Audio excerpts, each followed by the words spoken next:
Cantique des Cantiques, chapitre 4. Que tu es belle, mon ami, que tu es belle.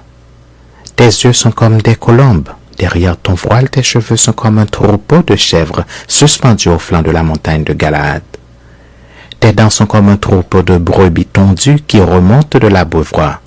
Toutes portent des jumeaux, aucune d'elles n'est stérile.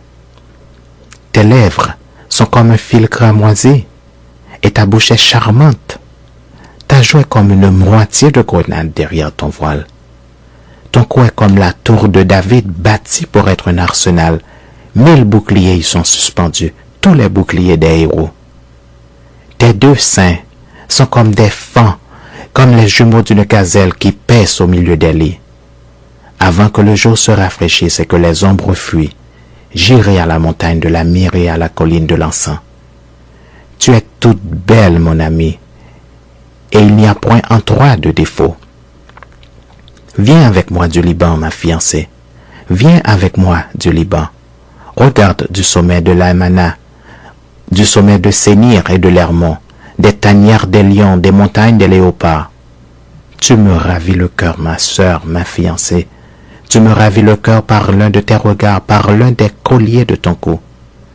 Que de charme dans ton amour, ma sœur, ma fiancée. Comme ton amour vaut mieux que le vin, et combien tes parfums sont plus suaves que tous les aromates.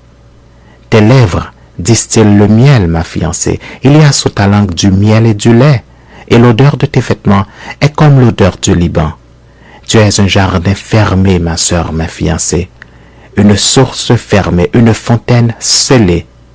Tes jets forment un jardin où sont des grenadiers avec les fruits les plus excellents, les troènes avec le nard et le safran, le roseau aromatique et le cinnamome, avec tous les arbres qui donnent de l'encens, la myrrhe et l'aloès, avec tous les principaux aromates.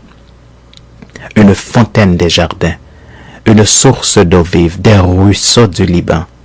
Lève-toi, Aquilon, viens au temps, soufflez sur mon jardin et que les parfums s'en exhalent. Que mon bien-aimé entre dans son jardin et qu'il mange de ses fruits excellents.